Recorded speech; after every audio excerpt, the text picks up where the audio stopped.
Everyone, आप सबका स्वागत है लाइफ साइंस कैफ़े में। आप देख रहे हो पीसीआर और इसके बारे में हम 10 से भी ज़्यादा बल्कि इंपॉर्टेंट चीज़ें हैं जो क्वेश्चन आते हैं पेपर में, वो सारे पढ़ेंगे। चलिए शुरू करते हैं। पीसीआर पीसीआर क्या है? बायोकेमिकल प्रोसेस है। बायोकेमिकल किस लिए?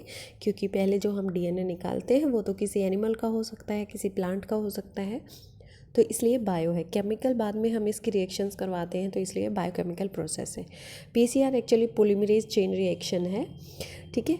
और इसके बारे में जो इंपॉर्टेंट पॉइंट्स हैं वो पढ़ेंगे हम। प्रूफ रीडिंग एक्टिविटी क्या होती है, exonuclease activity, proof reading exonuclease activity के बारे में बात करेंगे। बेनिफिट्स क्या हैं और इम्पोर्टेंट स्टेजेस क्या हैं, सारे क्वेश्चन इसी पे आते हैं। प्रिंसिपल क्या है, अटैक पॉलीमरेज क्या होता है, इसकी खासियत क्या होती है, प्राइमर्स क्या है और टेम्परेचर क्या होता है डीएनए एम्प्लीफिकेशन के लिए। अब इसके बारे में जो एक इम्पॉर्टेंट चीज़ है वो ये है कि किसने इन्वेंट की थी, किसने इसकी खोज की थी? कैरी मुलिस ने 1983 में। और इसको यूज़ क्यों किया जाता है, देख ली। हाँ, पीसीआर जो चेन रिएक्शन है, पॉलीमरेज चेन रिएक्शन है, इसको क्यों यूज़ किया जाता है? ताकि हमारे पास एक जो स्पेसिफिक डीएनए का पार्ट होता है, छोटा सा डीएनए होता है, हम उसकी बिलियंस ऑफ कॉपीज़ तैयार कर सकें, ठीक है। इसके बेनिफिट्स क्या हैं कि हम छोटे सैंपल से, डीएनए का छोटा सा सैंपल हमारे पास होगा और हम उसको एम्पलीफाई कर सकेंगे बहुत ज़्यादा अमाउंट में, ताकि हम उसको स्टडी कर सकें, बहुत ज़्यादा डिटेल में कर सकें, ठीक है। इसका समझ रहे हो?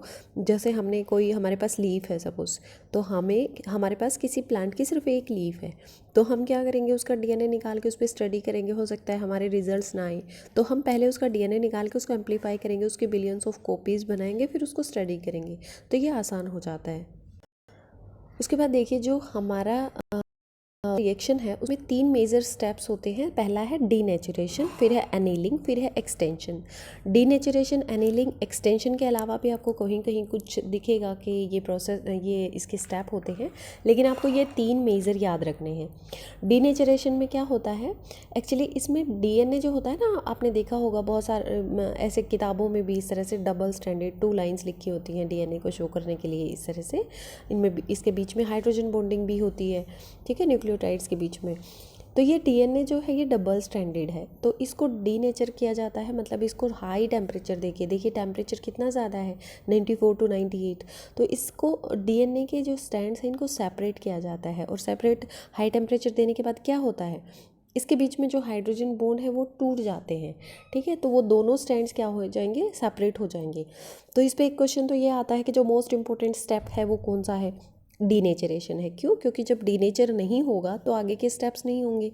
दूसरा, टेम्परेचर कितना होता है, तो इसको हीट किया जाता है, मतलब बहुत ज़्यादा गर्म किया जाता है डीनेचरेशन में। और 94 to 98 भी लिखा होगा, कहीं कहीं पे इसमें 96 लिखा होगा, तो मतलब आपको ये आइडिया होना चाहिए कि ये 90 की रेंज में है, ठीक है। वैसे ये स्टेप 2 मिनट के लिए ही होता है। उसके बाद एनीलिंग शुरू हो जाती है। एनीलिंग क्या होता है, जो प्राइमर होता है ना वो बाइंड करता है जो डीनेचर स्टैंड होते हैं। सपोज़ ये हो गया हमारे पास, एक स्टैंड ये आ गया, दूसरा स्टैंड ये आ गया।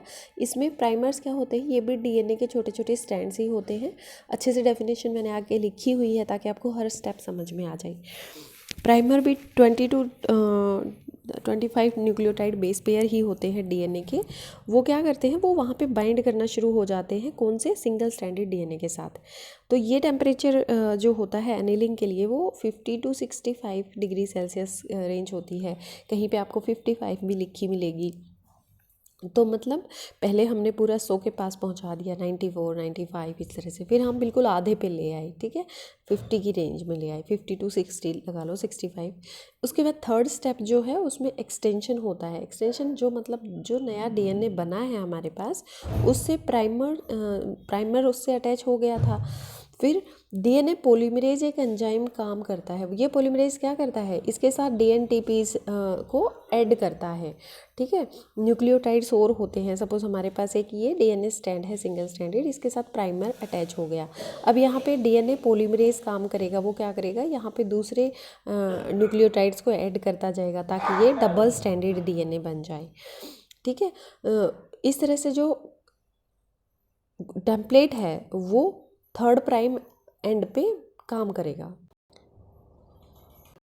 ये देखिए जो हमारा पीसीआर की रिएक्शन है उसमें हमें क्या क्या चाहिए। एक तो डीएनए चाहिए, फिर प्राइमर चाहिए, फिर डीएनटीपीज चाहिए, फिर डीएनए पॉलीमरेज चाहिए।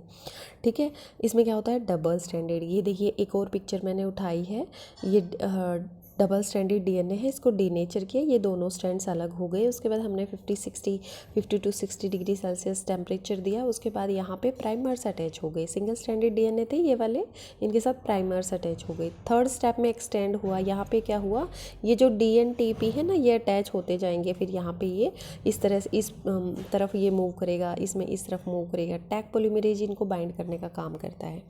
अब इसमें भी यही दिखाया गया है। ये दो स्ट्रैंड हैं, एक को ब्लू और एक को रेड दिखाया गया है। डीनेचर हो गया 90 के पास आके 94 डिग्री सेल्सियस पे, और ये दोनों स्ट्रैंड अलग हो गए। फिर अनिलिंग किया, मतलब 50 डिग्री सेल्सियस पे इनको यहाँ पे प्राइमर से बाइंड करवा दिया। ठीक है, फिर टैग पॉलीमरेज आके बाइंड कर गया, और टैग पॉलीमरेज ने क्या किया, यहाँ पे डीएनटीपीज को बाइंड करना शुरू कर दिया। फिर से ये डबल स्ट्रैंडेड डीएनए हो गया। ये स्टेप, ये जो प्रोसेस है ये रिपीट होता है। नेक्स्ट ये वाले जो दो स्ट्रैंड बन गए ना, एक दो ब्लू के और दो रेड के, ये फिर नेक्स्ट साइकिल में एंटर करेंगे। तो इस तरह से क्वेश्चन है कि ये भी आता है कि सपोज़ एक सिंगल डीएनए है, ठीक है, मतलब एक डीएनए पार्ट है तो उसमें डबल स्ट्रैंडेड होगा, तो 4 साइकिल के बाद कितने डीएनए बनेंगे।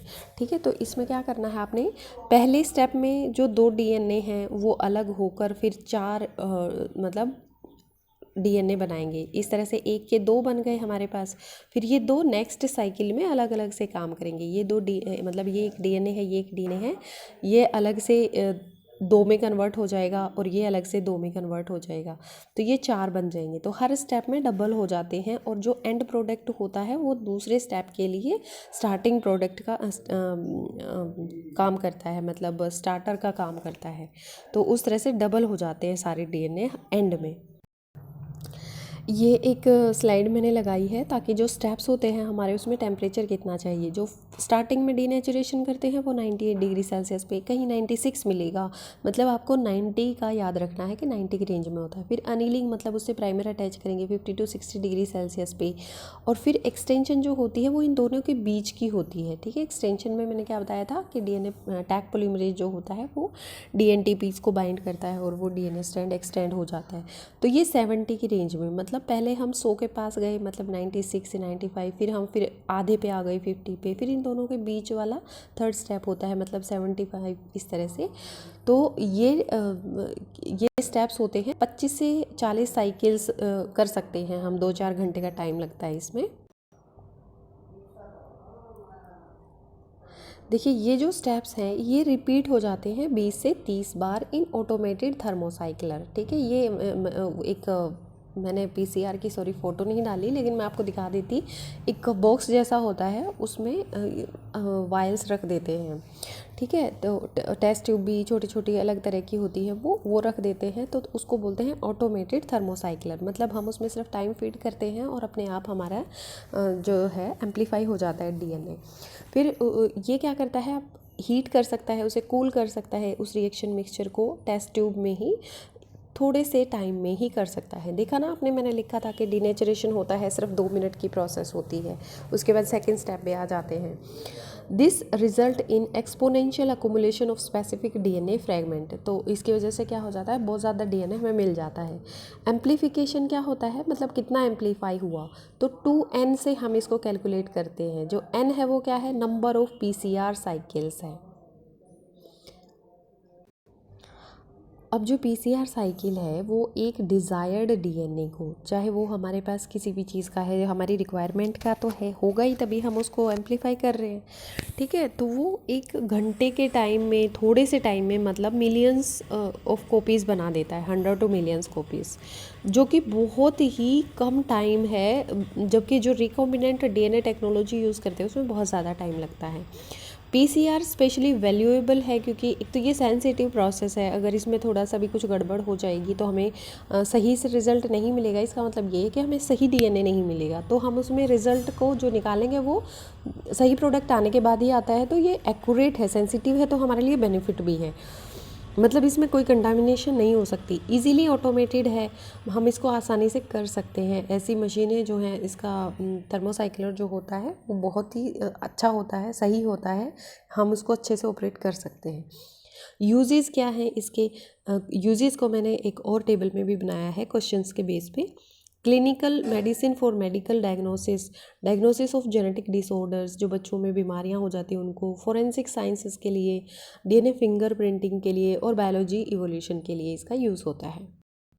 फिर उसके बाद एक क्वेश्चन आता है कि जो कंपोनेंट होते हैं पीसीआर के, इस पे क्वेश्चन पूछ लेते हैं। आपको 3 चीज़ें दे देंगे और बोलेंगे इनमें से 4 चीज़ें दे देंगे जो 3 ज़रूरी हैं वो, या फिर 3 ऐसी चीज़ें दे देंगे जो ज़रूरी नहीं होती और एक ज़रूरी होती है वो डाल देंगे। तो कंपोनेंट्स याद कर लेना आप। इसके लिए प्राइमर बहुत ज़रूरी है, न्यूक्लियोटाइड्स ज़रूरी है क्योंकि इसके बिना एक्सटेंशन नहीं होगी, प्राइमर ज़रूरी है क्योंकि ये प्राइमर्स जो होता है एनीलिंग स्टेप में ज़रूरी होता है, बाइंड करता है डीएनए से, उसके बाद ही वहाँ पे टैग पॉलीमरेज अटैच करता है।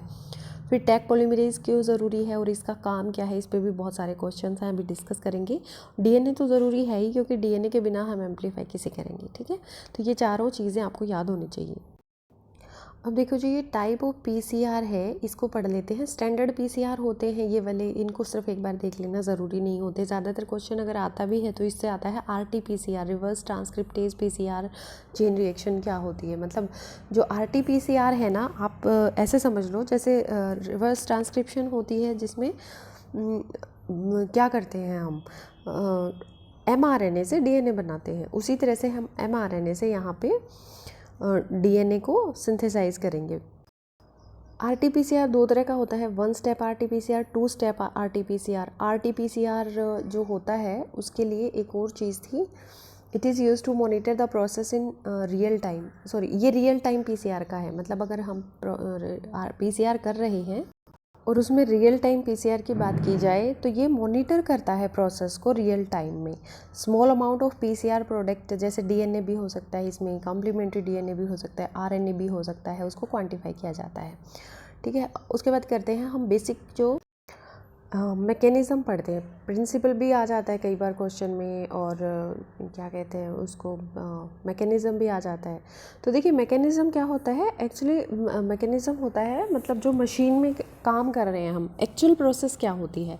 प्रिंसिपल क्या होता है, हमारी इमेजिनेशन होती है कि इस तरह से काम करेगा। तो ये अब क्योंकि हमें पीसीआर का तो मैकेनिज़्म पता है किस तरह से होता है, तो वो दोनों ही सेम चीज़ें हैं। मैकेनिज्म में क्या लिखोगे, amplify A segment of DNA using PCR. The first step क्या होता है, डीएनए डीनेचर करते हैं, इसमें सेपरेट करते हैं 2 कॉपीज़ को, सिंगल स्ट्रैंडेड डीएनए बना लेते हैं। नेक्स्ट स्टेप में जो एंजाइम है टैग डीएनए पॉलीमरेज सिंथेसाइज करता है, बिल्ड करता है 2 स्ट्रैंड्स को, ठीक है। ओरिजिनल स्ट्रैंड को टेम्पलेट लेता है, जो डीएनए ओरिजिनल होता है उसको एज ए टेम्पलेट काम करता है, और उसमें कॉम्प्लीमेंट्री डीएनटीपीज जॉइंट करता जाता है, कौन, डीएनए टैग पॉलीमरेज। अब जो इसका प्रिंसिपल है, ये टेक्नोलॉजी है used for quick and easy amplification of DNA sequence which is based on principle of enzymatic replication of nucleic acid, ठीक है। एंजाइमेटिक रेप्लिकेशन होता है। वैसे ये जो मेथड है ये न्यूक्लियर बायोलॉजी में बहुत ज़्यादा इम्पोर्टेंट है और इसको रिप्लेस नहीं किया जा सकता। तो डीएनए एनालिसिस जब भी होती है तो इसका बेसिक स्टेप है पीसीआर। टैग पॉलीमरेज बहुत ज़्यादा इम्पोर्टेंट है, ये एक एक्चुअली एंजाइम है, ठीक है। इसको थर्मस एक्वाटिकस जो बैक्टीरिया होता है, थर्मस एक्वाटिकस, उससे निकाला जाता है, और ये हीट स्टेबल है, मतलब बहुत ज़्यादा हीट पे ये काम कर लेता है आराम से, ठीक है। तो ये पूछ सकते हैं कि किससे एक्सट्रैक्ट होता है, थर्मस एक्वाटिकस से होता है। इसका ऑप्टिमम टेम्परेचर पूछ सकते हैं 75 to 80 डिग्री सेल्सियस।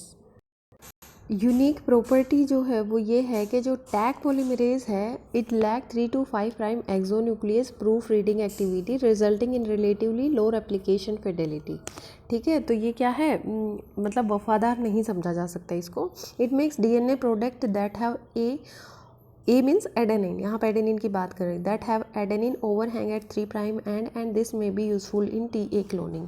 इसको समझो आप, एक्सोन्यूक्लियस प्रूफ रीडिंग एक्टिविटी क्या होता है। प्रूफ रीडिंग क्या होता है, during DNA replication most DNA polymerases can check their work with each base that they add, it is called proof reading. Proof reading मतलब वो चेक करते हैं कि ये जो ऐड कर रहे हैं हम, जो भी न्यूक्लियोटाइड्स ऐड कर रहे हैं, क्या वो सही हैं कि नहीं है। ठीक है, तो इसमें ये एक्टिविटी नहीं है, वो चेक ही नहीं करता। एक्सोन्यूक्लियस क्या होता है? Exonuclease activity ability to remove nucleotide at a time from the end of a chain is called exonuclease activity. समझ गए कि मतलब जो हमने गलत ऐड किया है न्यूक्लियोटाइड, जो भी गलत ऐड किया है उसको निकाल देता है वो। मतलब ये कैपेसिटी इसकी नहीं है, ना ही तो ये चेक करता कि ठीक ऐड किया है कि नहीं किया है, और ना ही वो उसे निकालता है। तो 3 to 5 prime exonuclease proof reading activity से लैक होता है, ये कमी होती है इसमें ये। तो ये क्वेश्चन ज़रूर आता है और बहुत बार आता है। जब एग्ज़ाम टफ वाले रेंज में आता है ना, तब ये क्वेश्चन पूछा जाता है। बच्चों को नहीं समझ में आता है एक्सोन्यूक्लियस प्रूफ रीडिंग एक्टिविटी क्या होता है। फिर से एक बार रिपीट कर रही हूँ, डीएनए रेप्लिकेशन के टाइम ज़्यादातर पॉलीमरेज चेक कर सकते हैं कि उनका काम जो चल रहा है वो सही है कि नहीं है, जो उन्होंने बेस ऐड किए हैं वो सही है कि नहीं है, उसको प्रूफ रीडिंग कहते हैं। चेक करने की प्रोसेस को ही प्रूफ रीडिंग कहते हैं। एक्सोन्यूक्लियस एक्टिविटी वो होती है जिसमें न्यूक्लियोटाइड्स जो होते हैं एंड में निकाल दिए जाते हैं, रिमूव कर दिए जाते हैं, चेन से बाहर कर दिए जाते हैं। इसको एक्सोन्यूक्लियस एक्टिविटी कहते हैं। तो इसकी वजह से अगर ये होता तो इसकी वजह से जो रेट ऑफ एरर है वो कम हो जाता डीएनए रेप्लिकेशन में, लेकिन इसमें हालांकि ये नहीं होते दोनों। फिर है it can produce DNA if it has primer A short sequence of 20 nucleotide that provide starting point of DNA synthesis. ये क्या करता है, जब भी ये सिंथेसाइज करता है डीएनए को, तो ऐसे नहीं कि इसके पास एक डीएनए ला के छोड़ दिया एक सिंगल स्ट्रैंडेड और उसमें हमने टैग पॉलीमरेज को ऐड कर दिया तो ये डीएनए सिंथेसाइज कर देगा। नो, इसको ये तभी काम करता है जब इसके डीएनए के पास प्राइमर हो। ठीक है, प्राइमर बाइंड होगा तभी ये यहाँ पे बाइंड करके आगे उसको बढ़ाएगा। प्राइमर क्या होता है? एक शॉर्ट सीक्वेंस होता है 20 न्यूक्लियोटाइड्स का, डीएनए का ही पार्ट होता है, तो वो स्टार्टिंग पॉइंट उसे प्रोवाइड करता है। क्लियर हो गया? तो एक और ये कैरेक्टर है कि डीएनए जब न्यूक्लियोटाइड रखता है तभी टैग पॉलीमरेज उस पर काम करता है। जो क्वेश्चंस बनते हैं वो मैक्सिमम मैंने तो जब डिटेल करवाई है तब करवा दिए, लेकिन पीसीआर किस लिए यूज़ होता है, ठीक है, या फिर पीसीआर रिएक्शन कैसी है, तो इसमें मैं तो अभी आपको बता देती हूँ कि डीएनए एम्प्लीफिकेशन टेक्निक है ये, लेकिन अभी के लिए तो आपको समझ में आ जाएगा। लेकिन क्वेश्चन में क्या मिलेगा आपको? डीएनए सीक्वेंसिंग टेक्निक है, डीएनए डिग्रेडेशन टेक्निक है, या कुछ डीएनए का और डाल देंगे। तो ये क्या है? एम्प्लीफिकेशन है, ना ही इसमें डिग्रेड किया जाता है। डिग्रेडेशन एक्चुअली ये ना कंफ्यूज करने के लिए सेम टर्म्स डाल देते हैं, तो डीनेचुरेशन याद आ जाएगा, आपको लगेगा कि ओहो डिग्रेडेशन टेक्निक है। नहीं, एम्प्लीफाई करते हैं इसमें डीएनए को। फिर एप्लीकेशंस और क्या है? फोरेंसिक साइंसेज में यूज़ होता है, डायग्नोसिस में, इवोल्यूशन स्टडी में, फॉसिल स्टडीज़ में, म्यूटेशन स्टडीज़ में। जीन को एम्प्लीफाई करते हैं, जो हमारे इंटरेस्ट का जीन होता है उसे। RAPD मैप्स बनाते हैं, ट्रांसजेंडर ऑर्गेनिज्म में होती है ना, उनको डिटेक्ट करने के लिए इसको यूज़ किया जाता है। और बाकी के जो आप है एक बार स्टडी कर लेना। अब देखिए, जो प्राइमर्स होते हैं ना, वो प्राइमर्स क्या होते हैं? Primer actually single stranded DNA होता है, डीएनए ओलिगोन्यूक्लियोटाइड। तो इस पे क्वेश्चन आता है कि प्राइमर जो होता है पीसीआर के लिए क्या होता है, तो यहाँ पे लिख देंगे double stranded DNA oligonucleotide, single stranded RNA oligonucleotide, पता नहीं क्या क्या लिख देंगे। तो आपने याद रखना है सिंगल स्ट्रैंडेड होता है, डीएनए होता है, ओलिगोन्यूक्लियोटाइड होता है। डीनेचुरेशन है, ये क्या है? इसके बारे में सीधा कि फर्स्ट और बहुत ही ज़्यादा इंपॉर्टेंट है पीसीआर के लिए, क्योंकि अगर डीएनए की डीनेचुरेशन नहीं होगी तो नेक्स्ट स्टेप्स नहीं होंगे। अब एक ये क्वेश्चन है कि पीएफयू और वेंट पॉलीमरेज, हालांकि हमने पीसीआर में नहीं पढ़ा इसको क्योंकि हम टैग पॉलीमरेज पे काम करते हैं, ठीक है। तो पीएफयू और वेंट पॉलीमरेज ज़्यादा एफिशिएंट होते हैं टैग पॉलीमरेज के बजाय। क्यों? क्योंकि प्रूफ रीडिंग एक्टिविटी होती है इन दोनों के पास, ठीक है। हमने पढ़ा है ना, अभी अभी हमने डिस्कस किया कि प्रूफ रीडिंग एक्टिविटी क्या होता है कि वो चेक करता है कि मैंने सही से उसमें बेसिस को ऐड किया है कि नहीं किया है। अगर नहीं किया है तो वो निकाल देगा। लेकिन ये दोनों ये प्रूफ रीडिंग कर सकते हैं, हमारा टैग पॉलीमरेज नहीं कर सकता। अब जो सीक्वेंस है पीसीआर का, ये भी पूछ लेते हैं कई बार। तो पीसीआर का जो सीक्वेंस है ना, पहले डीनेचुरेशन होगी, हमेशा एनीलिंग होगी, एक्सटेंशन होगी। और इसका कैसे? पहले टेम्परेचर बहुत ज़्यादा, फिर बिल्कुल आधा, ज़्यादा फिर आधा, और फिर इन दोनों के बीच का टेम्परेचर इस तरह से होता है। ये भी याद कर लेना। रिवर्स ट्रांसक्रिप्शन पीसीआर का मैंने बताया था कि mRNA as a template use होता है और सीडीएनए उससे सिंथेसाइज हो जाता है। एक क्वेश्चन ये भी आता है कि टेम्परेचर होता है ना डीएनए सिंथेसिस के लिए, उसका टेम्परेचर बताओ। अब कन्फ्यूज़न वाले सिक्के आ जाते हैं आपके पास, क्योंकि जब डीएनए सिंथेसाइज करते हैं आपने 3 स्टेप पढ़े हैं। एक में तो हमने 97 डिग्री पढ़ा, फिर हमने 55 की 96, फिर 55 और 74 डिग्री इस तरह से पढ़ा है ना। तो 70 की रेंज में भी था थर्ड स्टेप में। तो इसके लिए सिंपल सा आप याद ही कर लो, इसके लिए टेम्परेचर कितना 74 डिग्री सेल्सियस हमें चाहिए। तो ये था हमारा PCR. Thank you for watching life science cafe. अगर आपको पसंद आता है ज़रूर लाइक सब्सक्राइब करें चैनल को, और अपने फ्रेंड्स के साथ शेयर करें, तो आपकी मर्ज़ी है। Thank you for watching. Thank you. Have a happy day. Study hard और पढ़ते रहिए, और लॉकडाउन में घर में बैठे रहिए। Thank you once again.